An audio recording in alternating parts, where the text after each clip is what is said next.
What are Fierce Chisa's biggest pros and cons? That's what I'm here to tell you today. My name is Juice, and let's get into it. So to kick things off, Chisa is indeed a negative statuses character. However, out of the negative status character roster, she's actually one of the better designed ones, because she's not really being made for one specific negative status. Yes, she does deal in Havoc Bane, but that's not really what her kit is centered around. No, she's actually good for multiple negative statuses.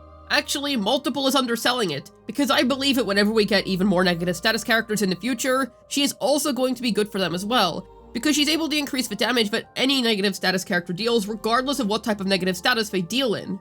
Now, I'm very iffy on negative status units on the whole, because they tend to be the most restrictive type of team to build in the game, and while they are very strong if you do have all of their premium gear, you have to put in a lot of commitment if you want them to perform at their top potential. However, at least in Chisa's case, she is a somewhat more forgiving case, because at least she's able to work with whatever negative status character that you currently have. And I will add, we're likely going to continue getting negative status characters over time, so a universal character like this is quite relevant. Now, considering how expensive negative status teams are, I don't actually know how relevant that's going to be to a large majority of players, because I have a hard time imagining that most people have invested fully into 2 negative status teams, because that assumes that you have one negative status DPS, their dedicated support, and then the signature weapon for that respective DPS. So that does put that aspect of her value into question, because it's questionable as to how many people are actually going to be leveraging that value. However, if you do happen to have both the full Spectral Frazzle team and the full Erosion team, or perhaps you have one of them and you're going to invest into a full negative status team later on,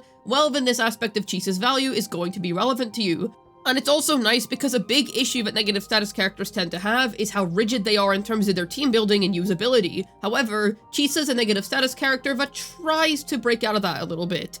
She's still going to be tied to the negative status characters on your account, obviously, but at least it feels like there's a little bit more agency there. And I also want to add that she's going to be able to free up your Shorekeeper and Rover. Freeing up Rover is actually quite relevant for these teams, because after all, you're able to use Spectral Rover and Zoni teams, or even Absolution Phoebe teams, and there's of course Air Rover and Cardathea teams, and I assume that whenever we get even more negative status characters in the future, Rover may end up being good there too, and if not in those teams, I imagine that Kuro is going to continue to use Rover as a really good, cheap, efficient option for future DPS releases.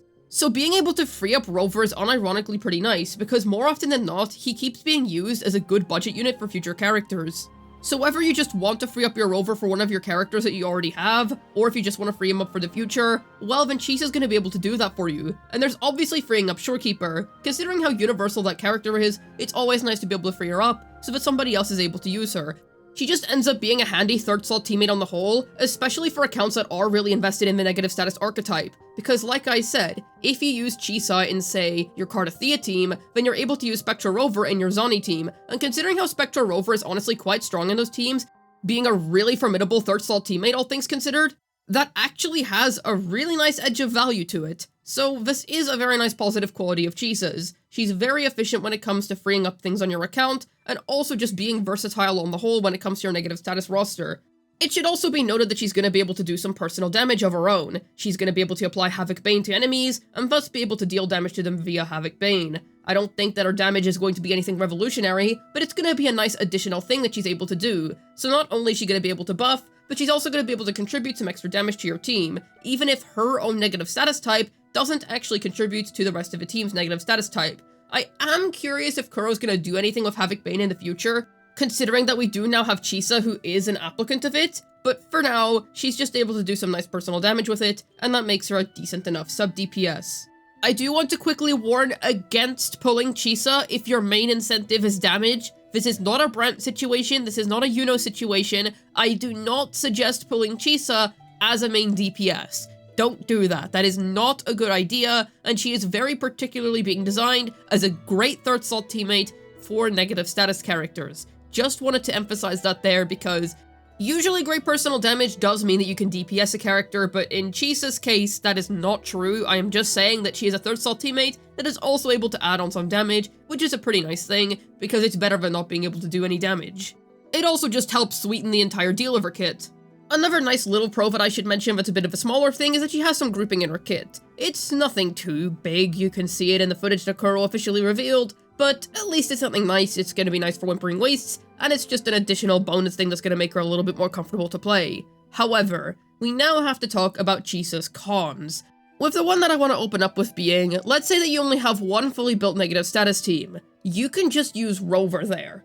If you're not using Rover anywhere else, there you go. That is a free character that you can use on the end, and you have no need to pull for Chisa anymore. Considering how expensive these teams already are, you might want to just take the freebie where you can get one, and just save the Astrites to invest into other characters, considering how much resources you have to put in order to even get a negative status team hitting the ground running. So because of that, generally you're just gonna want to use Rover instead if you're looking to save some Astrites. Now, yes, Chisa's going to be an upgrade. However, how worth it that upgrade is for you is completely going to depend on how much you want to optimize your respective negative status DPS. Yes, it's going to be strong, but I don't really think that it's going to be a worthwhile investment, especially considering that we're going to be going into a new region soon. So because of that, I actually think that while she is an upgrade, you have to consider that she is an upgrade to an already very expensive team archetype, and she is going to only work within that expensive team archetype, where a powerful free alternative already exists, and if you're not using Rover, Shorekeeper still works, and if you're not using Shorekeeper, Verena still works. So, with all of that considered, you don't really have to pull for Chisa if you want a really strong third slot for this team. You have plenty of other options, many of which are very effective for the respective DPS that you could be playing. And it's even more rough in Zani's case because Spectra Rover is honestly really good on the end of her teams. I will say that in Cardothea's case, I do expect Chisa to be a decent enough upgrade, but in Zani's case, Spectra Rover honestly does really decent personal damage, is able to provide Spectral Res at S6, and also has a pretty short rotation, so all things considered, the need for an upgrade from Spectra Rover as a third slot teammate in a Zani team isn't really felt. He's quite strong already, very self-sufficient. I don't really think you need to replace him unless, like I said, you're in a position where you would want to free up Rover for another team, or perhaps you want to free up your Shorekeeper, or something along those lines. There are situations in which perhaps you would like to pull Chisa, but in all of those situations, you'll have to have invested quite a bit into negative status teams already. She ends up cementing herself as somewhat of a luxury pull in this case, and while she does apply Havoc Bane, that is true, there's not any Havoc Bane DPS in the game right now. There's nobody that's able to leverage that. This could change in the future. Maybe they do at some stage decide, let's make a brand new negative status DPS that uses Chisa as the applicant. Sure, but here's the thing. Usually the applicant is in the second slot, so I would assume that they would just add that ability to Havoc Rover or somebody else, or they would just release the applicant before the negative status DPS itself comes out. Chisa's being designed as a third slot. Is there the potential for her to work as a second slot? Perhaps in the future, but as it currently stands, she is not being designed that way, so we can't really rely on Havoc Bane saving her in the future because, well, we don't really know about that yet.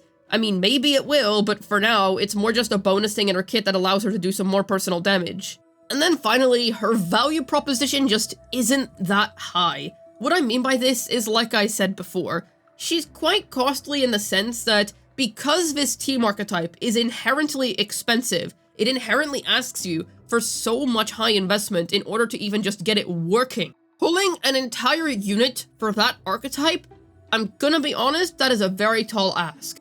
Is it as tall of an ask as pulling for Roshia for Ferlova before Choyuwen came out? No, that was definitely a taller ask because Roshia is just really not good, but Choyuwen replaced her anyway, so yeah, no, she just doesn't exist again. But Roshia slander aside, with Chisa, she is a good unit, and I do want to emphasize, she is good and she will be an upgrade. I do think that I'm being quite harsh on her here, but the reason that I'm being so harsh on her is because it's quite hard for me to justify recommending pulling for a unit like this when negative status teams are already quite strong as they already have a really good third slot teammate, and I don't believe that you're going to be missing out on much damage by skipping Chisa. I will say that I'm surprised Kuro did decide to make such a popular character on the more niche side, but I do still think it's good that they decided to prioritize game balance instead of making her ridiculously broken for these characters that are already quite strong.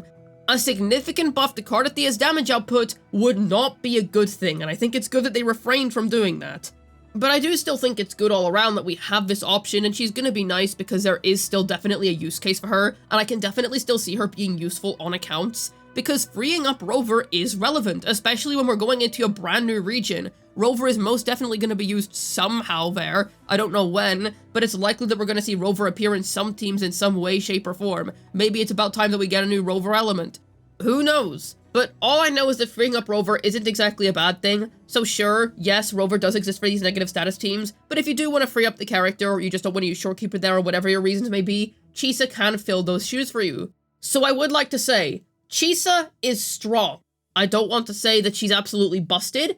I don't want to say that she's a must-pull, and I don't want to say that she is some crazy account-bending menace, because she's not. But she is balanced, she is a sufficient character, and she's definitely niche and skippable. I could say that you could very safely skip her for Lahai Roy if you're more interested in that.